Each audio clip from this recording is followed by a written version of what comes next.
Son las 8 de la mañana, 37 minutos. Decíamos esta mañana a propósito de hechos delictivos que se registran en la capital colombiana, que últimamente ha quedado la sensación de miedo en la gente de salir a las calles. Hoy en día, salir de noche, por ejemplo, en Bogotá, puede ser una aventura, dependiendo de la zona en donde usted se encuentre, aunque parece que ya no hay zonas vedadas. El miedo nos está acompañando en muchas situaciones de nuestra vida, bien sea cuando salimos a la calle para enfrentar la realidad de nuestro mundo, de nuestra sociedad, de nuestra ciudad, o bien sea porque vemos una película y nos asusta.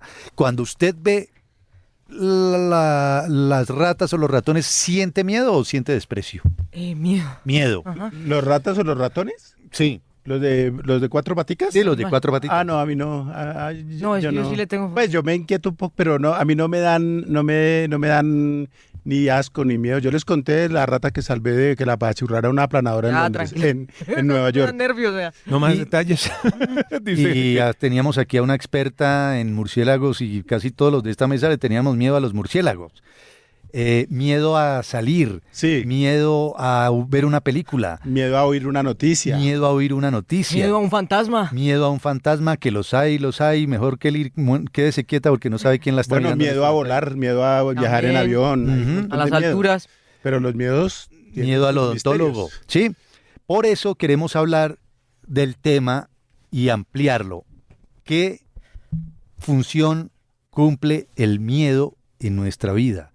¿En qué momento el miedo se convierte realmente en algo negativo? ¿Hay posibilidades de hacer un buen uso del miedo?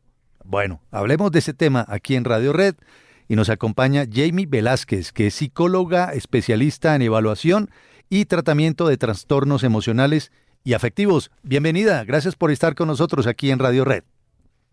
Buenos días a todos, muchísimas gracias por la invitación. ¿Cómo están? Bien, pues no estamos muertos de miedo aquí al conversar con usted. Nos da miedo que nos regañe la Bueno. doctora por decir aquí disparate nosotros. ¿Usted siente algo de miedo cuando va a responder una entrevista o algo así o no? Pero por supuesto, estaba súper ansiosa ahorita.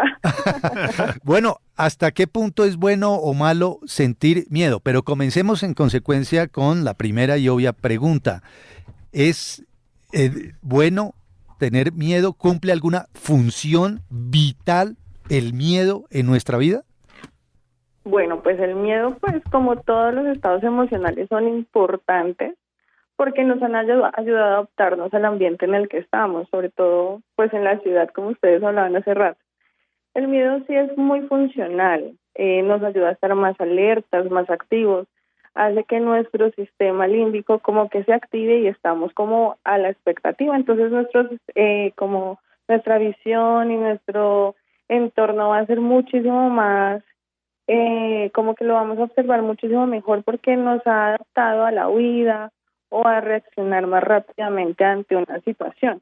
Entonces el miedo es bastante funcional, es beneficioso por ese lado. Doctora, pero por ejemplo, cuando ese miedo se traduce en algunos dolores o reacciones físicas feas, ¿no sería malo? Sí, lo que pasa es que el miedo, como todos los estados emocionales, son necesarios, pero cuando el miedo empieza a abarcar, por ejemplo, nos impide realizar nuestras actividades diarias, nos paraliza en un momento normal de nuestro día, sentimos lo que tú dices, malestar en nuestro cuerpo, ya viene siendo un problema emocional y psicológico, el cual tiene que ser tratado. Ahí ya empieza a ser un miedo como patológico, ¿no? Entonces empieza la persona o el psicólogo a evaluar qué características presenta ese miedo para hacer el proceso de intervención. Ahí ya viene siendo un problema el miedo, pero cuando es un miedo normal como el que yo estaba sintiendo hace unos minutos, con la entrevista, pues es un miedo necesario porque eso nos ayuda a estar más activos y está bien. Hay unos miedos que son agradables, pero hay un momento en el que hoy en día uno oye con mucha frecuencia que la gente dice, no, es que estoy estresado, o le dicen al otro, no se estrese. Eso es un abuso del término estresarse, me parece a mí, o el estrés, mejor dicho, ¿qué diferencia hay o cuáles son los pasos, o si el miedo es la antesala al estrés, a la ansiedad, al pánico, o son cosas independientes. Pues es que el miedo sí está vinculado a varios diagnósticos como tal emocionales. Y de miedo, hay miedo un montón, o sea, hay diferentes tipos de miedo que cumplen criterios totalmente distintos. Nosotros en psicología utilizamos un DSM-5 que lo están actualizando a cada rato, pero el DSM nos permite ver toda la lista de miedos y todas las características que tiene. El estrés viene siendo más otro factor temporal. Por ejemplo, también existe un estrés crónico, que el estrés crónico es el que usualmente se presenta, por ejemplo, cuando hay diagnósticos médicos, dolores de estómago, tensión muscular, dolores de cabeza, estás un poco alterado en muchas áreas ya físicas, puede ser por un estrés crónico, pero digamos que es distinto, cumple cosas diferentes, se presentan distintos. Jamie, ¿qué tipo de acciones positivas provoca el miedo? Pues el miedo, como te dije, es un proceso de supervivencia que nos permite activarnos ante una situación, por ejemplo, problemática. Si vemos que alguien misterioso viene, nos da miedo y miramos formas de responder para evitar eso. Entonces nos ayuda bastante. Y bueno, cuando ya estamos hablando de un proceso emocional, psicológico, una persona que ha venido con tratamiento, se empieza a ver el miedo como un factor de sobreposición ante esa situación. No es que quitamos o tratemos de omitirlo o algo así, no, sino que podemos aprender del mismo. Generalmente los estados emocionales nos quieren decir algo, ¿sí? Y nosotros tenemos que estar como tratando de entender ese miedo que tenemos, que nos quiere, ya sí es algo psicológico, ¿no? ¿Qué nos quiere decir? ¿Por qué? ¿Cuándo se presentó? ¿Qué estrategias podemos utilizar? Entonces nos permite autoconocernos un poquito más y eso de alguna manera nos da un proceso de reconocimiento de nuestras fortalezas, habilidades, apoyos de las personas. Bueno, eso ya se trabaja un poco más en proceso de intervención, pero pues nos da esa visión distinta sobre lo que sea que nos está dando miedo. Entonces es positivo, podría verse desde ese punto positivo el miedo. Claro, en ese sentido, ya que presenta la parte positiva del miedo, algunas recomendaciones también para algunos padres que suelen decirle a los hijos, pero no sienta miedo. Y obviamente cuando después ven que el hijo se lanza del columpio, pero ¿cómo no tiene cuidado? ¿Cómo se lanza? Hay que tener cuidado con ese tipo de mensajes que se transmiten a los niños en cuanto al miedo, ¿no? Claro, mira que muchos de los miedos, o sea, no podemos abarcar los procesos psicológicos totalmente sobre eso, pero sí tiene mucha influencia la parte de la infancia y el crecimiento. Y esa mención de cuidado con esto, cuidado con lo otro, más bien transmite son los miedos de los adultos y hace que muchas veces los niños sientan un miedo que ni siquiera ellos debieron haber por qué adquirido, ¿sí? Entonces sí hay que tener mucho cuidado con eso que le decimos y pues obviamente cuando estamos creando los niños es más que ellos mismos estén dándose cuenta de cómo deben responder hacia ese estado emocional porque igual lo van a sentir, o sea, como cualquier otro estado emocional. Entonces, más bien, bueno, ¿qué es lo que estás sintiendo y cómo lo puedes manejar? Uh-huh. ¿Qué pasa con la gente que no siente miedo, que no le importa, que no siente miedo? Eso también debe ser algún tipo de patología, digo yo desde mi ignorancia. Claro que sí. Eso se evalúa bastante porque muchas personas piensan que no sienten miedo, pero uno en terapia les dice como, bueno, vamos a hacer un proceso de autoescritura, de autoseguimiento, y al final dice, oiga, sí siento otros estados emocionales. Sí se presenta en ocasiones como un estado emocional plano, que sí es no tener una activación sobre un miedo, una felicidad, una ira, nada.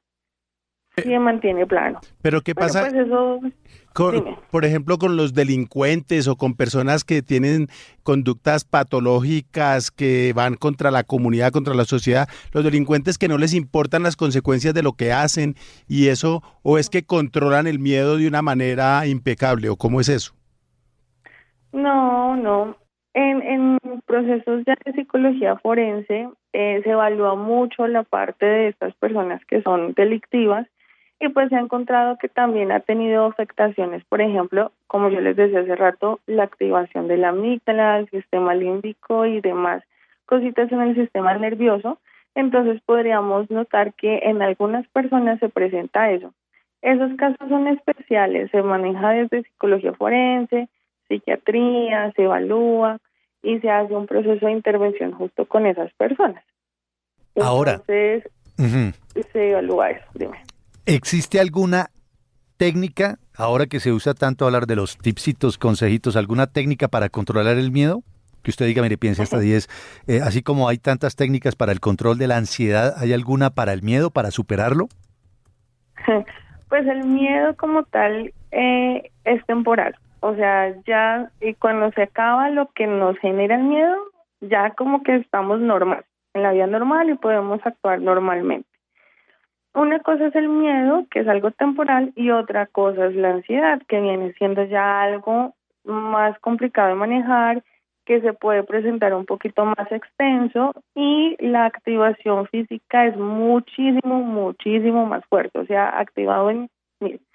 Entonces, el miedo, tienes miedo, pero sí te da la posibilidad de hacer las cosas, te da la posibilidad de actuar. La ansiedad en muchas ocasiones te paraliza y la persona lo que trata es evitarla o escapar de la situación que te genera ese tipo de ansiedad. Entonces, para el miedo como tal, pueden servir, no sé, respiración diafragmática, no contar hasta 10 necesariamente, porque a veces te puede dar más miedo, o esta hiperventilación también te puede generar un poco más miedo. Entonces hay un tipo de respiración especial, tratar de enfocarte en el momento presente, en lo que estás haciendo en este momento, lo que está sucediendo, lo que estoy sintiendo, hacer no omisión de lo que siento, sino reconocer lo que estoy pensando y lo que estoy sintiendo. Si es un miedo, pues es temporal y ya vas a actuar normal. Pero ya cuando es una ansiedad, ya se usan muchísimas otras estrategias y también pues depende del tipo de ansiedad que la persona tenga. Entonces, esos serían como unos consejos referente pues al miedo como tal, que es algo temporal y pues que todos los sentimos en algún momento de nuestra vida, a cada rato, por ejemplo. Sin en duda. Bogotá. Claro.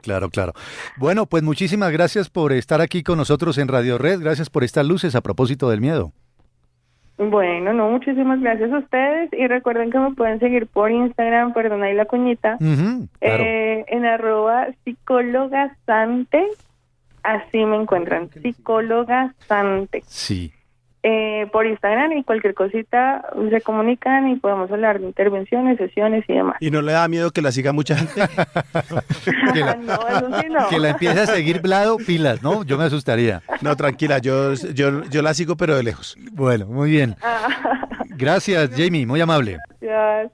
Que esté muy bien, hasta luego. Jamie Velázquez, psicóloga especialista en evaluación y tratamiento de trastornos emocionales y afectivos. El miedo es positivo, ¿no? Ayuda a que estemos en estado de alerta, nos permite estar pendientes de nuestro entorno, es bastante funcional, pero como todos los estados emocionales, es necesario hasta cuando nos paraliza, ¿verdad? Sí, si ya se traducen cosas físicas, es patológico. Entonces hay que revisarnos. Si le altera a uno sus rutinas diarias, sus actividades cotidianas, ya hay un problema. Hay que ver qué. Encuesta rápida aquí en Radio Red. Capi, ¿a usted qué le produce miedo? Bueno, los ratones. ¿Sí? Sí, claro que sí. Repulsión, pero también hay miedo en cuando veo un ratón. ¿Usted, Kelly? Ratones. Los ratones, sí. ¿Usted, Vlado? Las primeras citas, y eso me pasó hace como 9 años la última vez. Pero en general me produce miedo, ¿sabe qué? Las alturas. Yo me subo a un lugar muy alto que tenga vidrio Y es mejor no mirar ahí. y todo esto. Yo me pongo a mirar así sea a través del vidrio y me empiezan a temblar las rodillas. Sí, oiga, pero eso no será de la edad. No le estoy siempre. diciendo Yo sí de creo. verdad, ¿no? No, en el caso de Vlado siempre sí. me ha pasado. creo. Pero antes uno era más, ¿no? No, Capi. fresco. Sí, claro. A mí siempre me ha Sí, pasado. O temerario. Ah, usted siempre. A mí ya. siempre en la revista Semana, cuando nos pasamos a una sede muy bonita en la 93B, pusieron unas barandas, y las barandas tenían por ahí, sí mucho, 1 metro de alto. Felipe López mide casi 2. Y yo le dije a Felipe, y esas barandas daban a un patio interno, a un jardín interno. Yo le dije a Felipe, eso es un peligro. Imagínese, usted medio se tropieza, se va de bruces. Y las mandaron a subir. Y era también por el miedo que yo tenía, obviamente. Porque yo ahí mismo lo detecté. A mí no me da miedo montar en avión porque voy encerrado. Pero donde ¿Pero yo usted siento ver el que- vacío? No, cuando siento que existe la posibilidad de que yo me caiga, Uy, sí, no. ahí sí me da pánico. Sí. Hay fanáticos del cine de terror que les Sí. encanta de Me da pronto risa. sentir Eso miedo. me O sea, da risa yo tampoco lo entiendo, No sí, lo de entiendo. verdad. No, a mí me da risa porque yo digo, son todo efectos. Entonces Sí, yo pero lo se mentalizo siente- y no, No, a mí no no he me podido causan gracia las mentalizarlo. películas de terror. A mí no me gusta porque me dan miedo, cabrón. Sí, claro, es que es así, ¿no? Exacto. Pero ¿Para sí. qué busca uno Yo una vez asustarse estaba ni que fuera bobo? viendo una película, no me acuerdo de cuál que era, no era de terror, pero sí de suspenso, Claro. y de pronto abrieron una puerta así de sopetón, y mi hermana me agarró de un brazo y otra señora desconocida que estaba al otro lado me agarró del otro, y el grito lo pegué fue porque me agarraron. Ellas por la puerta y yo por el agarrón. 8:54 pilas. No sientan miedo.